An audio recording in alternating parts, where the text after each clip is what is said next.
tu rentres dans la cage, tu es responsable. Tu es tout seul, l'arbitre il ferme le verrou, c'est toi qui vas mettre le KO. Peu importe, après, ouais, on m'a poussé, on t'a dit, ouais, mais c'est toi qui es rentré dans la cage. Tu es responsable de tes actes. Double champion de France et vice-champion du monde, c'est Bafodé Gassama pour Hypercube.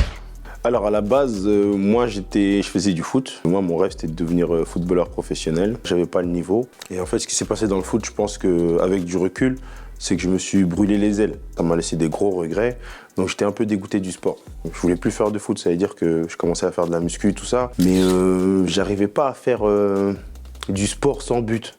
Moi, je suis quelqu'un, je peux pas faire juste de la musculation pour être musclé et tout, ça va vite m'énerver. En fait, après, le MMA, ça me plaisait, mais j'étais pas sûr. Je me suis dit, tu sais quoi, je vais pas avoir de regrets, je vais commencer. Et j'en avais marre aussi de voir des mecs qui faisaient du MMA, j'étais sûr de les battre. Et ce que j'ai fait, moi, dans les MMA, c'est que j'aurais pu faire un combat en Suisse ou Belgique, et être professionnel pour ça. Mais moi, t'as vu, comme j'ai raté dans le foot, je me suis dit, t'as vu là, si je commence, je vais pas me précipiter. Comme ça, quand je vais arriver, je vais être prêt. Parce qu'en vrai, l'âge, c'est un chiffre, mais ce qui compte dans la vie, t'as vu, c'est l'expérience.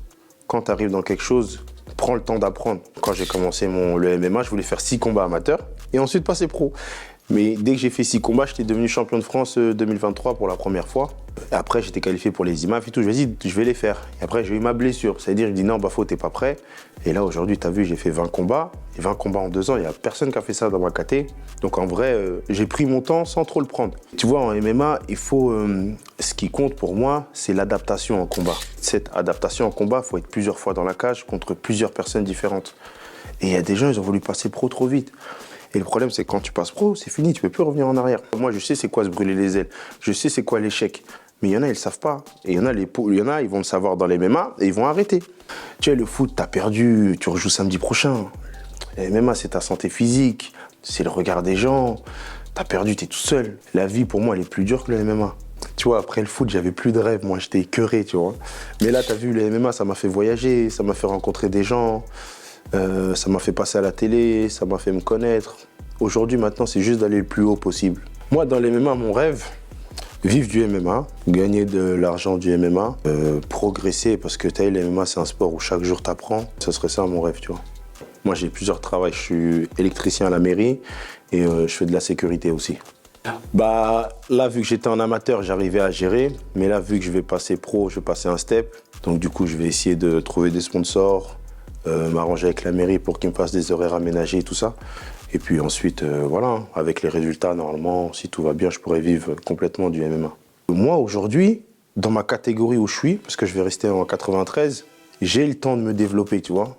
On a eu un exemple, là, par exemple, Glover Teixeira. Il était champion à l'UFC à 42 ans. Ça veut dire que moi, je suis dans une catégorie où je peux vieillir. Moi, je suis quelqu'un de très calme et de très réfléchi. Moi, je suis un architecte, moi. Dans ma vie, il faut que tout se fasse brique par brique, tu vois. Mais je sais que dans la vie, il faut se battre. Je dis, je suis un combattant de la vie, moi, tu vois. Après, pour moi, tu rentres dans la cage, tu es responsable. Même s'il y a quelqu'un qui te dit, vas-y, vas-y, t'as vu, c'est toi qui signes le contrat. C'est toi qui vas mettre le KO. Ou est assujetti à te prendre un KO. C'est ta santé physique. Donc, t'as vu, c'est toi qui es responsable. T'es tout seul. L'arbitre, il ferme le verrou. Peu importe, après, ouais, on m'a poussé, on t'a dit, ouais, mais c'est toi qui es rentré dans la cage. Tu es responsable de tes actes. Des raisons que j'ai commencé le MMA, c'est qu'aujourd'hui, je suis craint. Donc moi, dans la vie, je cherche la paix, moi. Pour avoir la paix, il faut partir en guerre. Donc moi, je vois que le MMA comme ça. Donc je vais à la guerre, je vais essayer de faire mon argent, avoir ma paix. Pour moi, ça, c'est la ceinture de l'AEF que j'ai gagnée le 21 septembre à Quimper contre Anthony Dantois sur un carreau au premier round. Et je voulais savoir c'était quoi une ceinture d'MMA, tu vois. Donc du coup, elle est lourde et tout, et j'étais bien content quand je l'ai. Et ensuite, j'ai gagné 7 médailles. C'est une médaille d'argent aux IMAF. IMAF, c'est International MMA Federation. Et bon, je me suis incliné en finale, mais très content d'avoir pu ramener cette médaille. Moi, je finis sur ça en amateur. Je suis fier des deux, tu vois. Ça, c'est individuellement. Ça, j'ai souffert pour l'avoir, mais ça, les deux, je peux pas te dire, tu vois. On va dire ça. Comme c'est la dernière, on va dire ça.